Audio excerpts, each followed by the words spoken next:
72 feet of dirt, hand-carried. No wheels, no draft animals, no plows. A hill the size of a stadium, raised out of flat Louisiana farmland by people who were supposed to be simple wandering foragers. Conservatively, they moved 140,000 dump truckloads of earth by hand. And here's the part that should stop you cold. One of those mounds went up in under 90 days with no rain damage between its layers, as if built in a single furious breath. They called this place America's oldest city. New research says the city everyone imagined living here was never there. Let me say that again, because it took me a while to accept it. The settlement, the thing at the center of the whole story, the reason this place got labeled a city in the first place. It may not exist. And once you pull on that thread, the entire tidy version of who built America's oldest monuments starts to unravel. This is Poverty Point in the northeast corner of Louisiana, roughly 3,400 years old. A UNESCO World Heritage Site now, protected and studied and celebrated. But the celebration hides a fight, because for decades, the story people told about this place was shaped less by what the ground actually contained, and more by what archaeologists were willing to believe about the people who built it. Start with the shape of it. 6 enormous C-shaped ridges, nested one inside the other, curving around a flat central plaza that opens toward the river. Around and among them, a set of mounds, and on the western edge, the giant Mound A, 72 feet tall, more than 500,000 square feet at its base. To build it, people moved something like 238,000 cubic meters of soil, basket by basket, load by load, on their backs and in their arms. Now, here's the rule that everyone carried into this site. Monuments require power. Big earthworks require farmers, food surplus, permanent settlements, and someone at the top giving orders. That was the accepted logic. You do not raise a mountain of dirt without kings, without hierarchy, without a captive labor force organized over generations. So when archaeologists looked at Poverty Point, they reached for the nearest example that fit: Cahokia, the famous mound city near modern St. Louis, with its enormous plazas and its ruling elite. Cahokia was a chiefdom. Cahokia had power built into its bones. There was just one problem. Cahokia was built more than 1,000 years after Poverty Point. Reaching for it to explain Poverty Point was like explaining a medieval village by pointing at a modern skyscraper and saying, well, it must have worked the same way. Because the people who built Poverty Point were not farmers. They grew no crops. They had no domesticated animals to carry loads. No wheels, no wheelbarrows. They were hunter-gatherers, foragers. The exact kind of society the textbooks said could not and would not build something like this. The problem was never how big the mound was. The problem was who built it. And the moment you take that seriously, the safe explanation falls apart in your hands, then it gets worse. Because Mound A was not raised slowly, layer by careful layer, across the lifetimes of many generations, that was the assumption. That was the comfortable version. Build a little, live a while, build a little more. The dirt says otherwise. When researchers cut into the mound and studied its layers under a microscope, they were looking for the ordinary signs of time, weathering, erosion. Thin bands where the surface sat exposed to rain and wind and slowly turned to soil before the next load arrived. Those bands are how you read the pace of construction. They are the fingerprints of pause. They were not there. Load after load of fill sat pressed together with clean, sharp boundaries and no sign of weather in between. In northern Louisiana, a place that gets drenched, where going even a few weeks without a real rain is unusual, the mound showed no erosion during its construction at all. The team that led this work, headed by the anthropologist T.R. Kidder, drew the only conclusion the evidence allowed. This mound went up fast, not over centuries, under 90 days, possibly as few as 30. Sit with that. A 72-foot artificial mountain raised in a single dry season by people with baskets. Do the math on the labor and the numbers get stranger.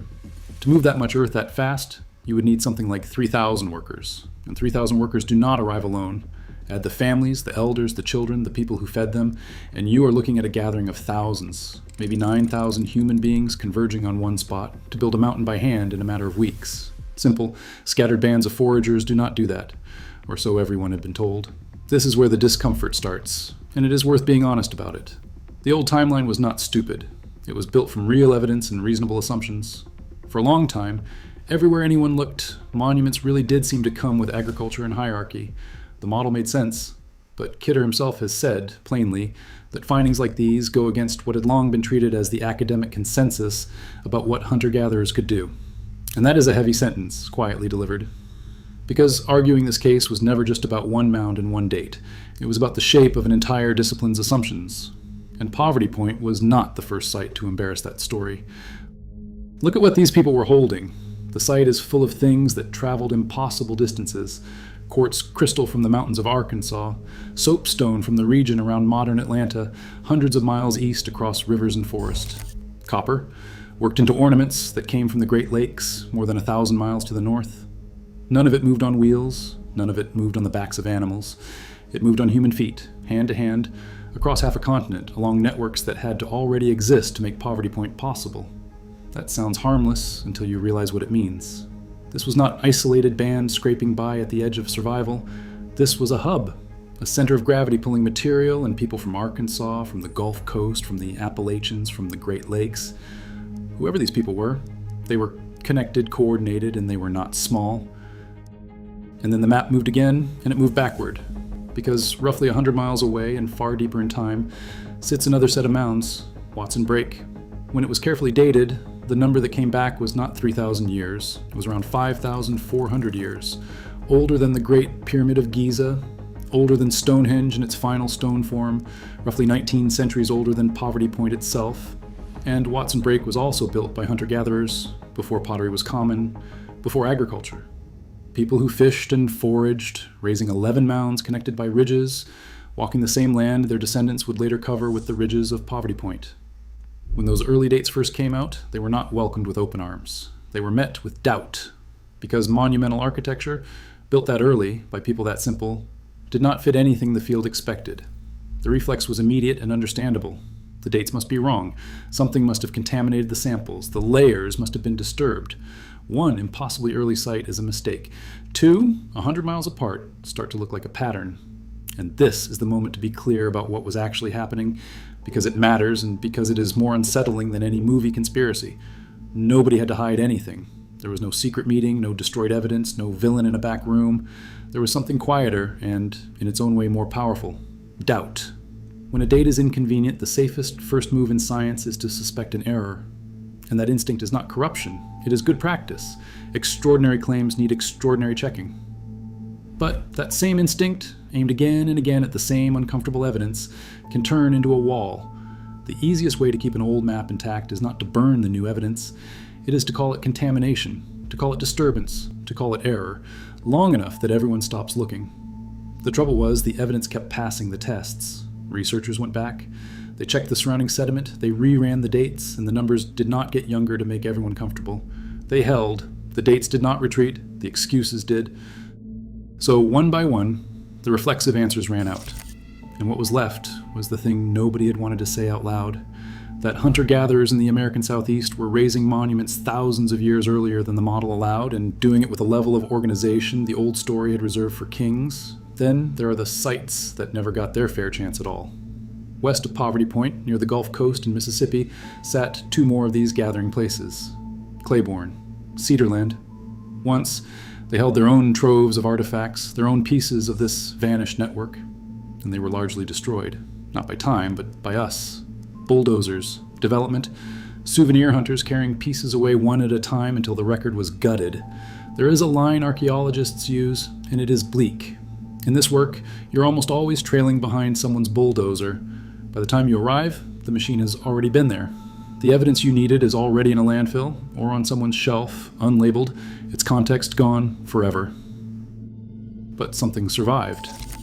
Decades ago, in the 1970s, archaeologists collected material from those sites.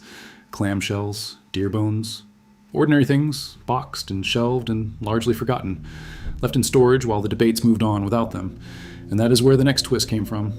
Not a new trench in the field, a drawer. Kidder's team, including the graduate researcher Olivia Baumgartel, pulled that decades-old material back out and ran it through modern radiocarbon dating, the kind that did not exist when the samples were first collected. And the results untangled a story that had been quietly tangled for 50 years. Cedarland, it turned out, was occupied around 500 years before Poverty Point. Not a suburb of it, not part of the same moment, its own place with its own independent history, older than the site that had come to overshadow it. The evidence had been sitting in a box the entire time, waiting for a generation with better tools and fewer assumptions to finally read it. And now we come to the strangest hole in the whole story, the thing that is missing. Because this place was called a city, America's oldest city, a settlement where people supposedly lived continuously for centuries, generation after generation, right there among the ridges and the mounds. So where are they? Where are the burials? A city occupied for hundreds of years should be surrounded by its dead. Where are the houses, the deep trash middens, the layered debris of daily life stacking up year after year? Where is the ordinary, boring, unmistakable residue of thousands of people actually living in one place for a long time? At poverty point, in the way the old model demanded, it is not there. Kidder has put it bluntly. The old paradigm, the idea that people lived here continuously for centuries, has been crumbling. And the team needed a new framework because the settlement everyone had assumed simply did not match what the ground contained. Think about how strange that is. Thousands of people converged here. They moved 140,000 loads of earth. They raised a mountain in a single season. And then, apparently, they did not stay. If nobody lived here, what were 9,000 people doing dragging a mountain into the sky? That question is where the whole story turns. Because the new answer the Wash U team has been building across years of careful work and 2 recent papers is not that Poverty Point was a city that we somehow keep failing to find. It is that Poverty Point was never a city at all. It was a gathering place, a destination, somewhere people traveled to from across the Southeast and the Midwest, converging by the thousands for a stretch of time to trade, to socialize, to work side by side, and to worship, and then to leave. Not a capital ruled from the top. A meeting ground returned to again and again. And here, the reinterpretation cuts even deeper into the old story. Because if there was no permanent city, the case for permanent rulers gets very thin.